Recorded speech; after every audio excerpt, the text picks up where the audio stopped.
Hello friends, તો આજે આપણે બનાવીશું ઢાબા જેવું એકદમ રેસ્ટોરન્ટ સ્ટાઇલમાં પનીરનું એવું પનીર હૈદરાબાદી, જે એકદમ ચટપટું અને ટેસ્ટી બને છે, જે ખાવામાં પણ નાના બાળકો પણ ઝટપટ ખાઈ લે છે એવું આ શાક બનવાનું છે. તો એના માટે સૌથી પહેલાં આપણે લઈશું પેનમાં થોડુંક એવું ઓઇલ. તો ધીમા તાપે ઓઇલમાં આ રીતે ઓનિયન મોટા એવા કટ કરીને નાખવાના છે, કેમ કે આ ગ્રેવી માટેના છે, જેના માટે તમે નાના પણ લઈ શકો છો અને મોટા પણ લઈ શકો છો. મેં અહીંયા મોટા લીધેલા છે. તો એને આપણે ધીરે ધીરે સાંતળવાના છે, જેથી આપણા રેસીપીમાં સારો એવો ક્રંચ આપે, પ્લસ ઓનિયનનો જે કાચો ટેસ્ટ છે એ પણ જતો રહે. તો એના માટે આપણે ઓનિયનને બરાબર આછા ગુલાબી થાય ત્યાં સુધી સાંતળી લેવાના છે.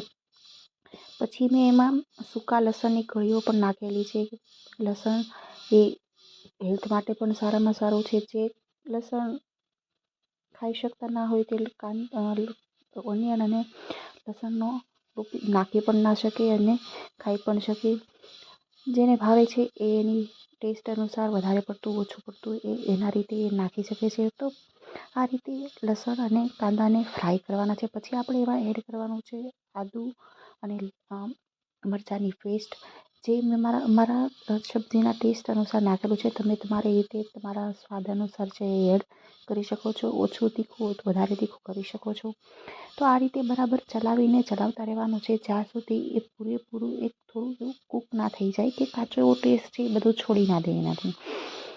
તો આ ઓનિયનમાંથી લસણ આ બધા ગ્રેવીમાંથી ઓઇલ છોડી નથી ત્યાં સુધી એને કરવાનું છે. પછી એને ઠારીને એક મિક્સર જારમાં આ ગ્રેવી છે એને એડ કરી દેવાની છે, અને એમાં આ રીતે ઠરી જાય પછી એને મિક્સરમાં એડ કરવાનું છે, અને એમાં નાખવાના છે ધાણા અને થોડા ફુદીનાના પાન, કે એ સારો એવો ટેસ્ટ આપશે, સારો એવો કલર આપશે એના માટે. તો આ રીતે થોડુંક એવું પાણી એડ કરીને ક્રંચ કરી લેવાનું છે.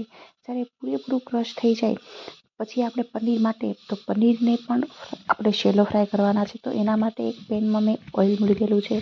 એમાં આપણે પનીરના થોડા એવા મોટા ટુકડા કરીને એને આપણે શેલો ફ્રાય કરવાના છે. તો આ પનીરના ટુકડા કરીને એને શેલો ફ્રાય કરવાના છે, અને ધ્યાન રાખવાનું છે કે આંચ છે એ ધીમી હોવી જોઈએ, વધારે પડતી ફાસ્ટ ના હોવી જોઈએ. નહીં તો એના લીધેથી આપણા પનીર છે એ બળી ગયેલો એવો ટેસ્ટ આવવા લાગશે. તો આ પનીરને પણ આ રીતે મોટા કટકા કટ કરીને ફ્રાય કરવાના છે, ધીરે ધીરે ધીમા ગેસે, અને એને ચીપિયાના મદદથી ધીરે ધીરે ફેરવતું રહેવાનું છે, જેથી બંને બાજુ એની કૂક થવા લાગે, બંને બાજુ સારો એવો ક્રંચ એવો ટેસ્ટ આવી જાય અને જે એનું દૂધનું કાચાપણું છે એ છોડી દે.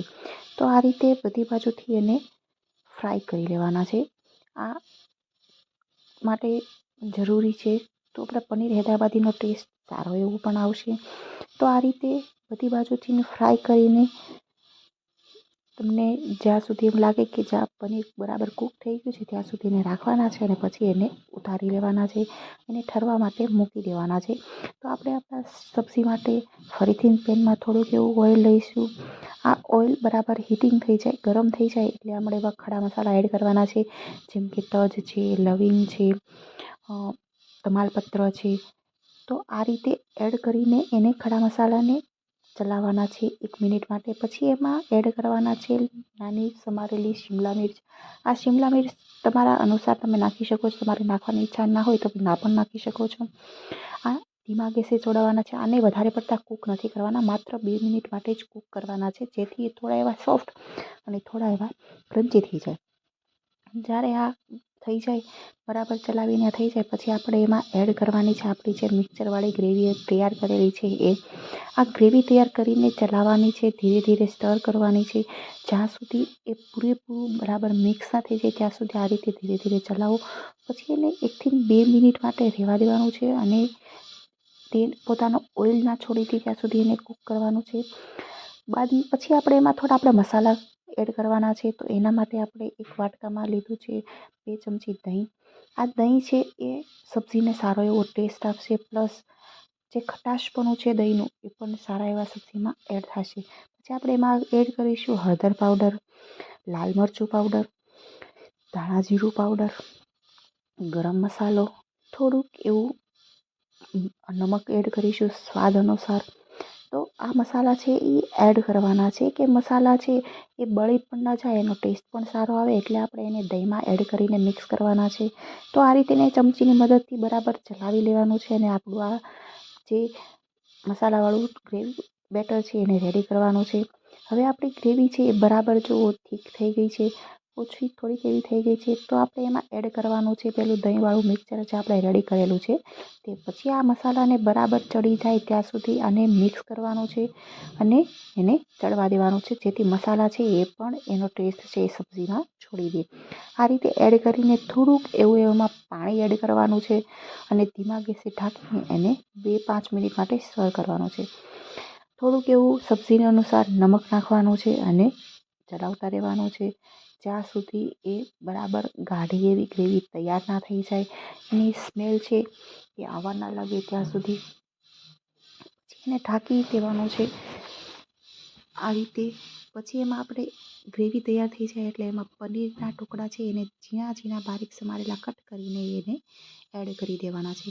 આ એડ થઈ જાય પછી પનીર ઉપર જે આપણો મસાલાની ગ્રેવી છે એ પૂરેપૂરી બરાબર આવી ના જાય ત્યાં સુધી એને ચલાવતા રહેવાનું છે. આ રીતે આવી ઘાટી ગ્રેવી તૈયાર કરો છો. તમે જોઈ શકો છો આપણી આ ગ્રેવી છે થોડીક પતલી જોવા મળે છે, તો ઘાટી થઈ જાય ત્યાં સુધી તમે એને કરી શકો છો. પછી આપણે એમાં લીલું લસણ, અત્યારે માર્કેટમાં બહુ સરસ લીલું લસણ આવે છે, તો આ લીલું લસણને ઝીણું સમારીને એ નાખવાનું છે અને એને ઉપરથી ધાણાથી ગાર્નિશિંગ કરવાનું છે. આ પણ એક સારો એવો ટેસ્ટ છે સબ્જીમાં એ આપે છે. આ રીતના એડ કરીને એને બરાબર ચલાવી લેવાનું છે, જેથી એ પણ સારી રીતે એડ થઈ જાય અને સારી રીતે એનાથી મિક્સ થઈ જાય. તો આ રીતે આપણું તૈયાર છે પનીર હૈદરાબાદી ગ્રેવીવાળું એકદમ ઢાબા સ્ટાઇલ અને રેસ્ટોરન્ટ સ્ટાઇલ. જો આવી જ અવનવી રેસીપી, મારી રેસીપી તમને પસંદ આવી છે તો કોમેન્ટ કરો અને અવનવી રેસીપી જોવા માટે લાઇક કરો, શેર કરો અને સબસ્ક્રાઈબ કરો અને બેલ આઇકન જરૂરથી પ્રેસ કરો.